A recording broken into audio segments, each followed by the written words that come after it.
Doing less, feeling more. Doing less, feeling more.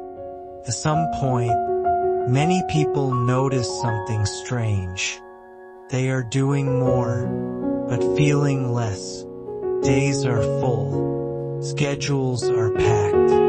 Tasks are completed. Yet inside, something feels flat, muted, distant, as if life is happening just beyond reach.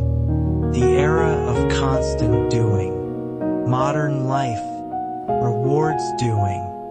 Doing quickly, doing efficiently, doing visibly, doing continuously. There is always something to handle, something to manage, something to optimize, and slowly, doing becomes default. Feel, Angie, becomes optional. When feeling slows you down, feeling takes time. It does not rush. It does not multitask. It does not compress well. So in a fast world, feeling becomes inconvenient. It slows decisions, complicates plans. It asks for attention. And so, many people learn to bypass it. How numbness forms. Numbness is rarely intentional. It forms quietly when feeling becomes overwhelming, when there is no space to process, when emotions are postponed too often.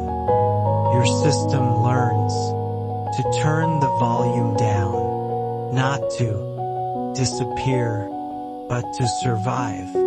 Doing as a distraction. Doing can become a refuge.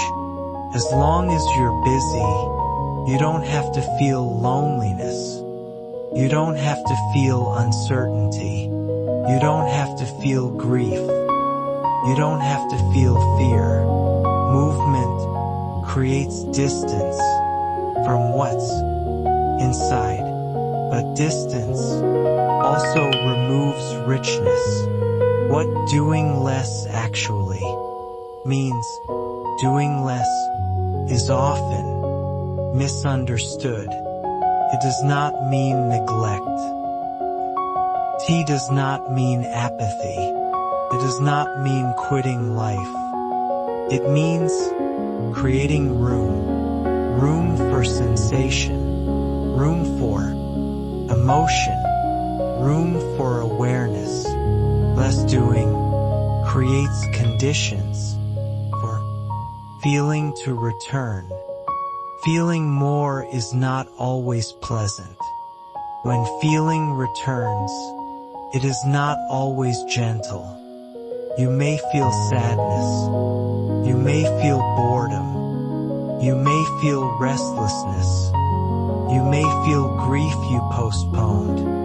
This does not mean something is wrong. It means you are no longer bypassing your inner experience.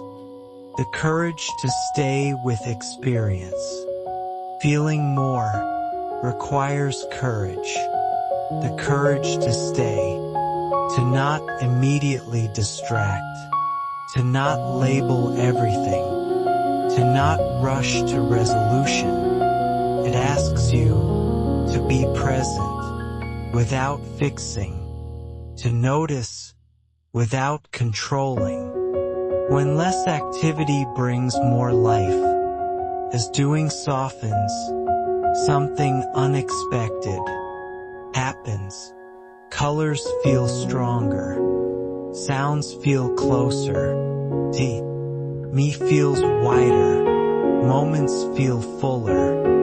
Life feels less compressed.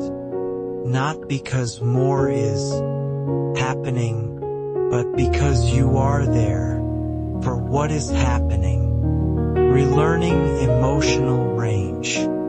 Many adults live in a narrow emotional range, not because they lack depth, but because depth requires space. Doing less widens that range. You feel joy more clearly, sadness more honestly, calm more fully, connection more directly. Feeling returns, gradually, a life that is felt, not just managed. The felt life is not always efficient. It may look slower, less productive, less impressive from the outside, but inside, it feels inhabited. When doing stops defining you, when you do less, your identity loosens. You are no longer what you complete, no longer what you handle, no longer what you produce.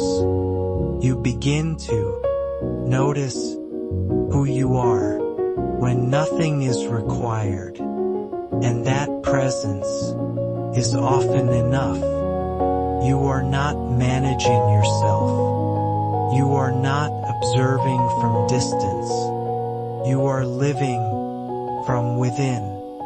If you feel disconnected, if you're listening and you feel disconnected, this is not failure. It is a signal that life has become something you manage rather than something you feel. You are allowed to do less, to pause, to leave space unfilled, to sit with sensation, to feel without urgency.